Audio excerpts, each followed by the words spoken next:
बारे में बताया।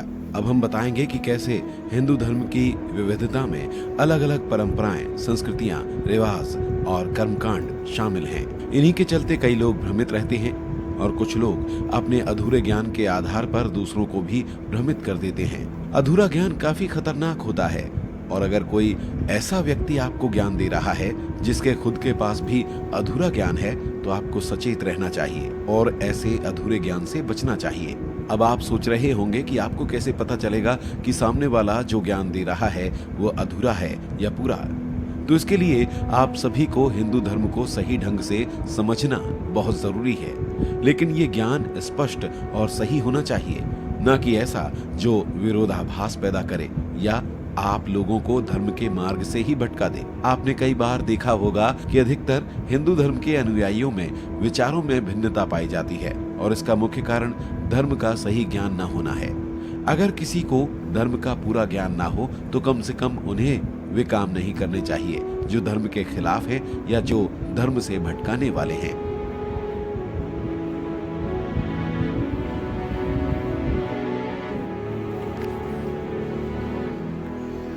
अब क्या करना सही है या क्या करना गलत है, हम आपको इस बारे में विस्तार से बताएंगे।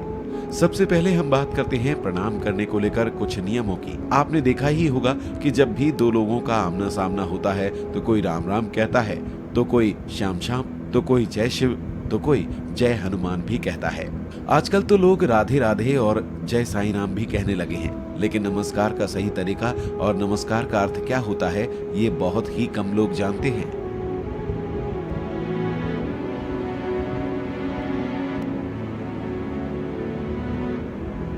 नमस्कार शब्द संस्कृत से लिया गया है, जिसमें नमः का अर्थ होता है नमन करना या झुकना।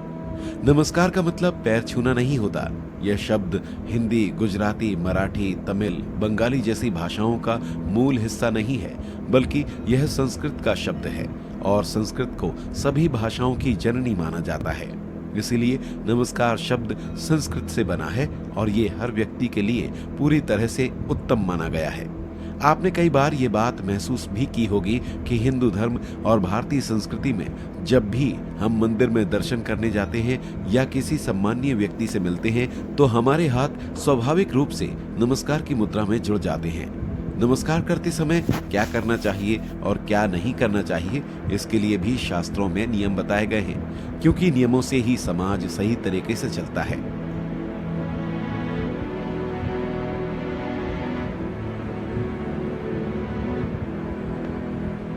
नमस्कार के भी हमारे हिंदू धर्म में 3 प्रकार बताए गए हैं, जिसमें सबसे पहले आता है सामान्य नमस्कार। जब भी हम किसी से मिलते हैं तो उस वक्त सामान्य तौर पर दोनों हाथों की हथेलियों को जोड़कर नमस्कार किया जाता है।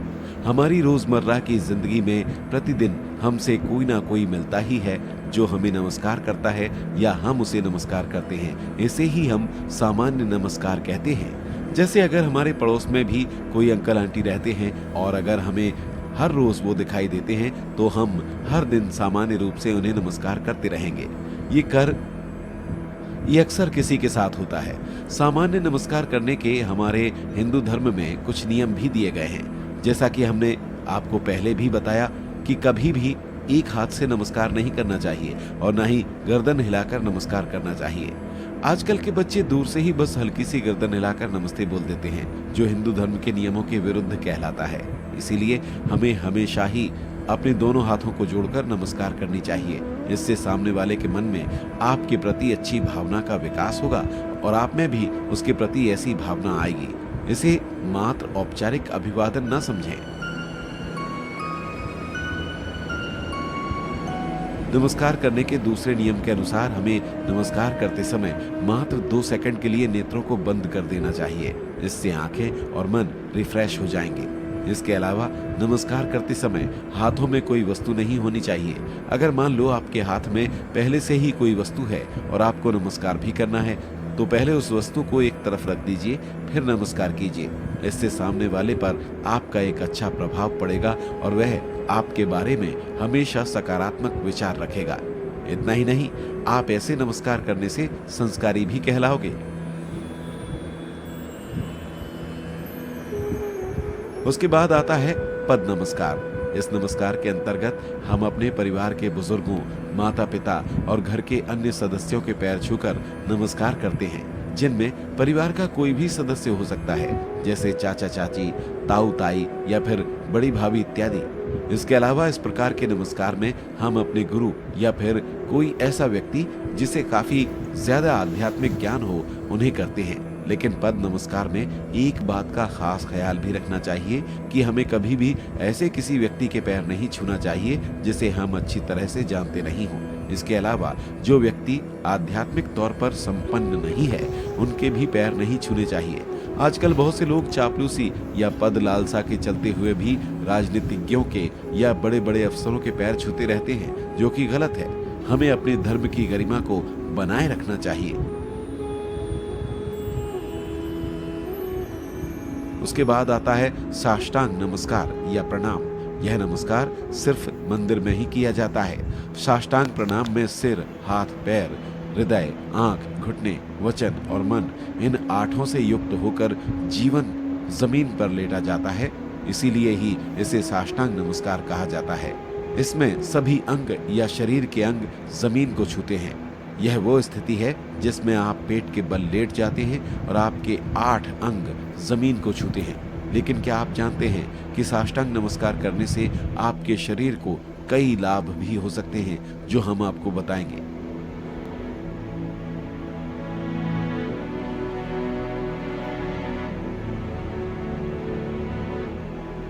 साष्टांग नमस्कार करते वक्त एक बात का खास ख्याल रखना चाहिए कि अगर आप मंदिर में हैं और साष्टांग प्रणाम कर रहे हैं तो आपके पैर में किसी भी प्रकार की कोई चप्पल या जूता नहीं होना चाहिए। मंदिर में नमस्कार करते समय पुरुष चाहे तो अपना सिर ना भी ढकें, लेकिन स्त्रियों को अपना सिर सदैव ढकना चाहिए।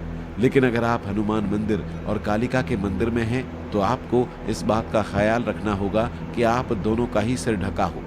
इसके अलावा हाथों को जोड़ते समय अंगुलियां ढीली रखनी चाहिए। अंगुलियों के बीच में जरा सा भी अंतर नहीं होना चाहिए। इसके साथ ही हाथों की अंगुलियों को अंगूठे से दूर रखना चाहिए और हथेलियों को एक दूसरे से नहीं सटाना चाहिए। उनके बीच में हमेशा ही रिक्त स्थान छोड़ना चाहिए। और जब आप मंदिर में देवता को नमन कर रहे हैं तो उस समय सबसे पहले दोनों हथेलियों को छाती के समक्ष करके एक दूसरे को जोड़ना चाहिए और हाथ जोड़ने के बाद पीठ को आगे की ओर थोड़ा झुकाना भी चाहिए। कहने को ये काफी छोटी छोटी बातें हैं, लेकिन फिर भी हमें इन बातों का ज्ञान होना चाहिए जिससे हमसे कभी कोई भी गलती ना होने पाए।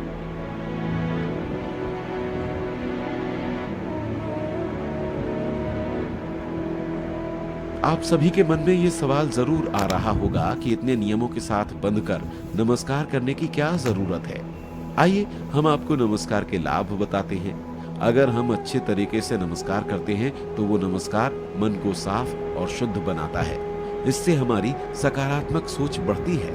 इतना ही नहीं, बल्कि जब आप अच्छे से नमस्कार करते हैं तो दूसरों के मन में आपके प्रति अच्छे भाव पैदा होते हैं। इससे आपको आध्यात्मिक और व्यवहारिक दोनों तरह के लाभ मिलते हैं। नमस्कार करने से आपके मन में दूसरों के प्रति नम्रता बढ़ती है। मंदिर में नमस्कार करने से शरणागत और कृतज्ञता का भाव विकसित होता है। इससे हम बड़ों की नजर में अपनी एक अच्छी भूमिका बनाते हैं और वे हमें दिल से आशीर्वाद भी देते हैं। बड़ों का आशीर्वाद हमारे जीवन में बहुत मायने रखता है। ये तो आप भी जानते ही होंगे। कहते हैं कि बड़ों का दिया आशीर्वाद हो या श्राप, दोनों ही अपना असर जरूर दिखाते हैं। इसलिए हमें पूरे मन से बड़ों को नमस्कार करके उनका आशीर्वाद सदैव प्राप्त करते रहना चाहिए, ताकि हम अपने जीवन में हमेशा सफल होते रहें। इससे हमारा मन भी शांत होता है, दिमाग भी सुकून पाता है और हमारी आध्यात्मिक उन्नति जल्दी होती है। अभी तक आप सब समझ चुके होंगे कि हमारे जीवन में सही तरीके से नमस्कार करने की कितनी अधिक जरूरत है। हमें ये भी उम्मीद है कि आप आगे से नमस्कार के नियमों को जरूर अपनाएंगे। हिंदू धर्म के बाकी नियमों और बातों के बारे में जानने के लिए सुनिए हिंदू धर्म के नियम का अगला भाग।